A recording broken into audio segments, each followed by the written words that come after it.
Rent was basically that one NPC adventurer everyone forgets about. Dude couldn't level up for 10 whole years. Like, imagine grinding every day and still being stuck at tutorial level. Then out of nowhere, man gets chomped by a dragon and respawns as an undead skeleton. Talk about a downgrade, right? But here's the twist. Some mad scientist chick pulls up like, "Yo, you can actually evolve back into a human if you let me experiment on your body." And Rent, instead of running for his life like a normal person, he's like, "Say less. If it means I can smash again, do whatever you want." Bruh had his priorities set. Anyway, his story really kicks off one morning when he's lurking around the guild hall, pretending to look busy while actually just staring at the job board for way too long. After realizing nothing fits his sorry rank, he dips out and sneaks into the labyrinth. And guess what? He stumbles across a secret passage. At this point, he's hyped, thinking, "Yo, hidden treasure, let's go!" But instead of reporting it to the guild like a good adventurer, he pulls the classic greedy anime MC move. Nah, this loot's mine. And of course, because he's dumb, the so-called treasure room actually has a dragon chilling inside. Man literally peed himself in terror the second he saw it. But before I tell you how badly this dragon ruined his day, let me know in the comments, where are you watching from right now? And hey, don't forget to drop a like, it really helps out the channel. So the dragon lunges, swallows him whole, and boom! His dreams of being a big-shot mithril-class adventurer get deleted from existence. Next thing he knows, he wakes up hours later, only to realize he's not Rent the loser adventurer anymore. Nope, he's Rent the undead skeleton. And as you'd expect, dude absolutely loses his mind. At first, he thinks about heading back to town, but then it hits him. If the guild sees a skeleton wandering in, they're clapping him instantly, no questions asked. So he grabs his rusty sword and starts wandering through the dungeon instead. First monster he runs into? Another undead. Rent charges in like he's some hero, but the sword's so heavy he ends up on the ground looking goofy. The skeleton lunged at Rent, but bro tripped like it was his first day on the job and ate the floor. Rent, finally tapping into his spirit energy, swung his blade with enough juice to shatter the bag of bones in one clean hit. But then, plot twist, the skeleton started glowing, and its aura got sucked straight into Rent's body, like an XP boost. Suddenly, all that energy he used up came flooding back. That's when he remembered a convo with his friend Lorene, who once told him skeletons could evolve into ghouls through something called existential evolution. Rent, being Rent, instantly set his sights on farming every single monster in that labyrinth. Next up was a slime. Easy clap. But just as he tried to scoop up its fluids, boom! The slime's aura rushed into him and triggered his first evolution. Dude straight up transformed into a ghoul, and instead of panicking like a normal person, Rent got hyped. Finally, he had a mouth and could try speaking again. But when he opened it, man sounded like a knockoff zombie auditioning for a horror flick. Not exactly the comeback he pictured. Meanwhile, deeper in the dungeon, a girl named Rena was out here struggling against a skeleton. She finally managed to clutch it out by slicing its head clean off.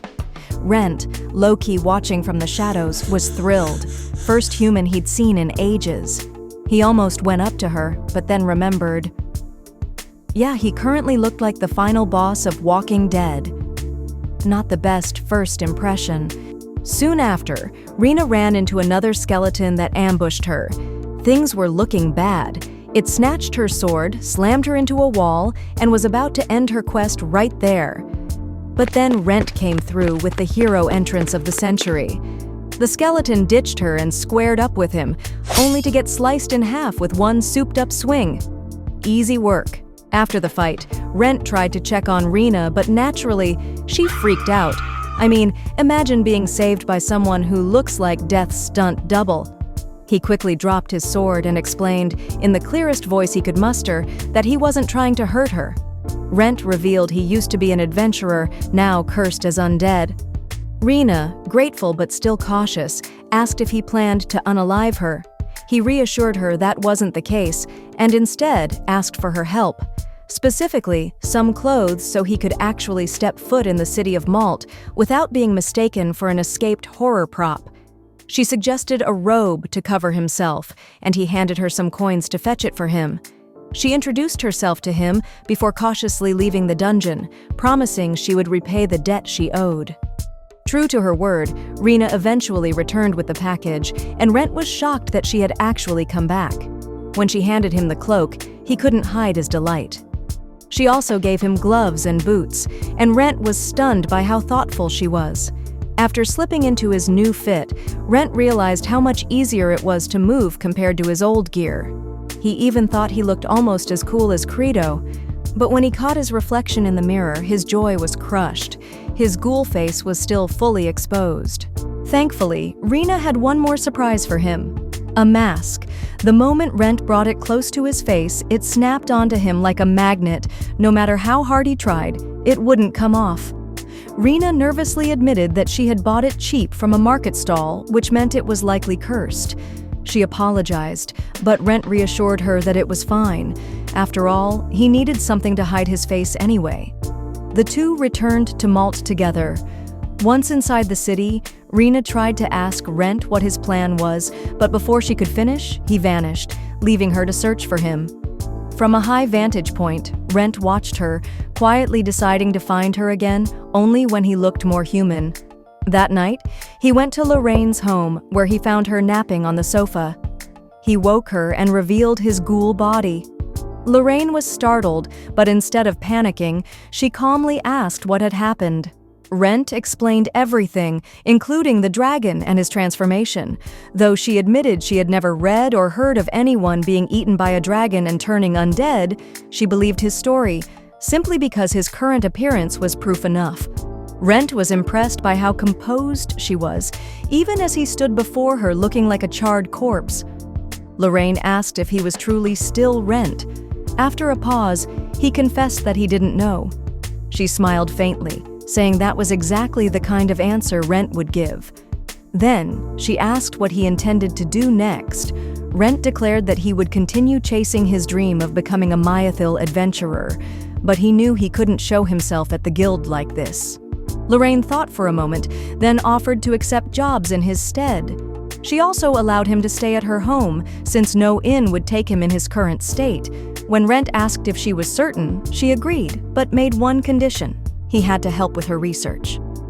She explained that no scholar had ever been able to study a monster capable of existential evolution firsthand. When Rent nervously asked if she intended to dissect him, she replied with a sly smile, "Nothing like that. I'll just need some samples of your flesh from time to time." A while later, Lorraine came back from one of her trips and casually handed Rent a fat stack of cash for the slime fluid he'd been collecting. The dude was straight up shocked by how much he got. Lorraine explained that his materials were always top tier and perfect for beauty potions. Plus, she had cut through the guild's usual fees by paying him directly. Talk about a plug. Pockets feeling heavier, Rent made his way to a blacksmith shop known as the Three-Pronged Spear. When he walked in, he dropped off his sword with the receptionist and told her he needed a new one. She gave the blade a once-over and immediately noticed it was beat up beyond saving. Rent explained that he'd been running the weapon with magic, spirit energy, and even divinity. The receptionist froze for a second, like, who even does that? And admitted he was only the second person she'd ever seen pull off such a wild combo. She promised to keep his secret, and after he paid up, she told him that the blacksmith, Clope, would need a few days to work on it.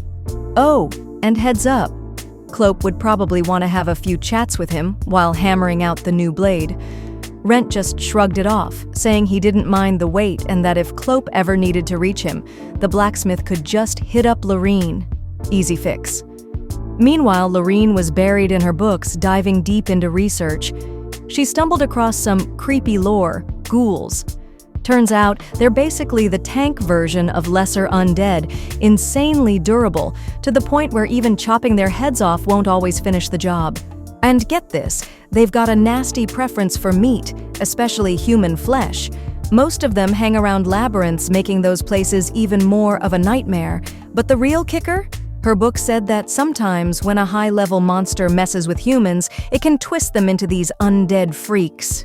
The downside? Those poor souls lose everything. Personality, emotions, even the tiniest spark of humanity. That's when it hit Lorene. Rent wasn't a normal case at all. Something about him didn't add up, and she couldn't shake the doubt about whether he was truly the same Rent she once knew. Even if, on the surface, he felt exactly like himself. And that's where we'll leave Rent for now. Once just a weak adventurer, he's now something far more dangerous. A ghast, walking the line between monster and man. But with his thirst for blood rising, a cursed mask with a mind of its own, and Lorraine's twisted curiosity driving them deeper into the unknown, his journey is only getting darker and far more dangerous.